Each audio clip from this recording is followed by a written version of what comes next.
اس میں مریم نواز بھی انتخابات کے حق میں ہیں، نواز شریف بھی انتخابات کے حق میں ہیں، شہباز شریف بھی چاہتی ہیں، لیکن ایک زرداری ہیں جو درمیان میں اس میں حائل رکاوٹ بن رہے ہیں اور وہ اپنی گیم چلا رہے ہیں۔ ہم آپ کو بار بار یہ بات آپ کو باور کرانے کی کوشش کر رہے ہیں کہ زرداری نے جو ہے نون لیگ کو اتنا زبردست طریقے سے مل کر بیٹھ کر ایک تھالی میں کھا کر اتنا گندا کیا ہے، سیاسی طور پر انہیں قبر میں اتار دیا ہے، ایسا بدلہ لیا ہے کہ نون لیگ کو سمجھ ہی نہیں آ رہا۔ نواز شریف نے کہا تھا کہ ہر فیصلے میں جو ہے آصف علی زرداری کو شامل حال رکھا جائے، شامل حال تو رکھا جا رہا ہے مگر اس کے رزلٹ انتہائی بھیانک آ رہے ہیں۔ اگر مسلم لیگ چاہتی ہے کہ وہ اپنی سیاست کی قبر نہ کھودے اور اس میں مدفن نہ ہو تو اس کا ایک ہی راستہ ہے، اس کا راستہ یہ ہے کہ وہ پیپلز پارٹی سے اپنے راستے جدا کر لے۔ ویسے بھی یہ روایتی مخالفین ہیں، یہ کبھی بھی سدا ساتھ چل ہی نہیں سکتے۔ اگر پیپلز پارٹی اور نون لیگ کا اتحاد اسی طرح برقرار رہا تو آنے والے دنوں میں بالکل قطعی طور پر نون لیگ جو ہے وہ صفائے ہستی سے مٹتی چلی جائے گی، کیونکہ کچھ کسر مریم نواز نہیں چھوڑتی ہیں۔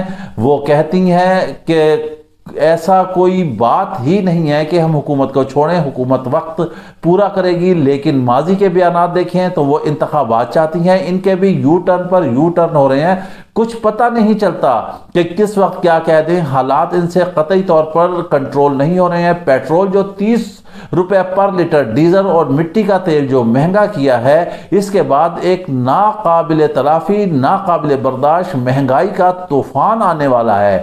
سری لنکا آپ دیکھ لیں کہ وہاں کے کیا حالات ہے۔ عوام نے صدارتی محل کو آگ لگا دی، صدر کو اٹھا کر باہر پھینک دیا اور وہ بالکل دیوالیہ ہونے کے قریب آ گیا۔ مریم نواز اب کہتی ہیں کہ اگر ہم پیٹرول نہ بڑھاتے تو ہمارا ملک ڈیفالٹ ہو جاتا۔ ہم مریم صاحبہ کو بتاتے ہیں کہ ڈیفالٹ ہو نہیں جاتا، ڈیفالٹ ہو چکا ہے۔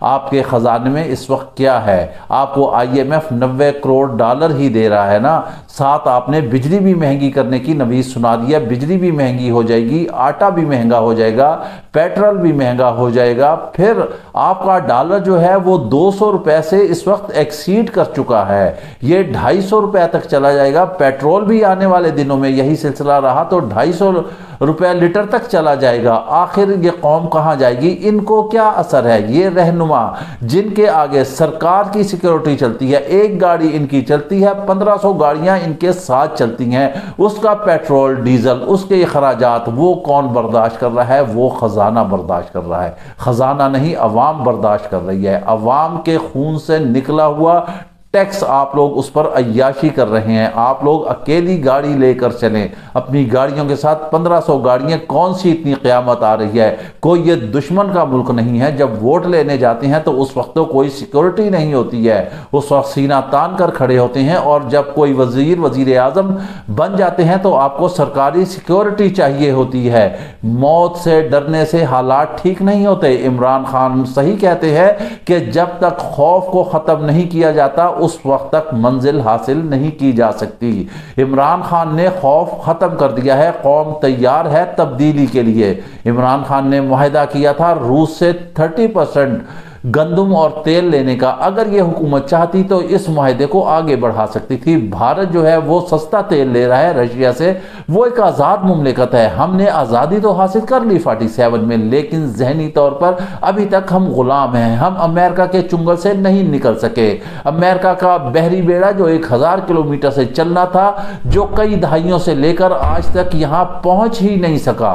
حالات بدلتے رہے، سب کچھ بدل گیا، لیکن کچھ بھی نہ ہوا، نہ وہ بحری بیڑا پہنچا اور نہ ہی کچھ ہوا۔ پھر بھی ہم امریکہ کے دباؤ میں ہیں، یہ کہاں کا انصاف ہے؟ قوم کو ہم کیوں غلام بنا رہے ہیں؟ انتخابات کرائیں، جو قوم کہتی ہے، جس کو وہ حکمران بناتی ہے وہ اس کو حکمران بنائے۔ چیزیں طے ہو چکی ہیں، عمران خان نے مطالبات دے دیے ہیں، ہر چیز طے ہو چکی ہے، سمری پڑی ہوئی ہے، سائن ہو چکے ہیں، عمران خان کو شورٹی دلا دی گئی ہے۔ بہرحال وہ کہہ رہے ہیں معاہدہ ہوا ہے، بات چیت چلی ہے یا نہیں چلی ہے، لیکن بیک ڈور ڈپلومیسی چل رہی ہے۔ صرف اب صدر نے یہ کہنا ہے کہ وزیر اعظم جو ہے اعتماد کا ووٹ حاصل کریں، وہ اعتماد کا ووٹ حاصل کریں گے, باپ اور MQM علیحدہ ہوں گی, اور آپ پھر دیکھ لیں اس کے بعد عدم اعتماد ہوگا اور حکومت کا دھڑن تختہ ہو جائے گا. اس کے ساتھ ہی آپ ہمیں اجازت دیجیے, اپنا خیال رکھیے گا, اور ساتھ ہی اپنے اس چینل کا بھی. اللہ حافظ.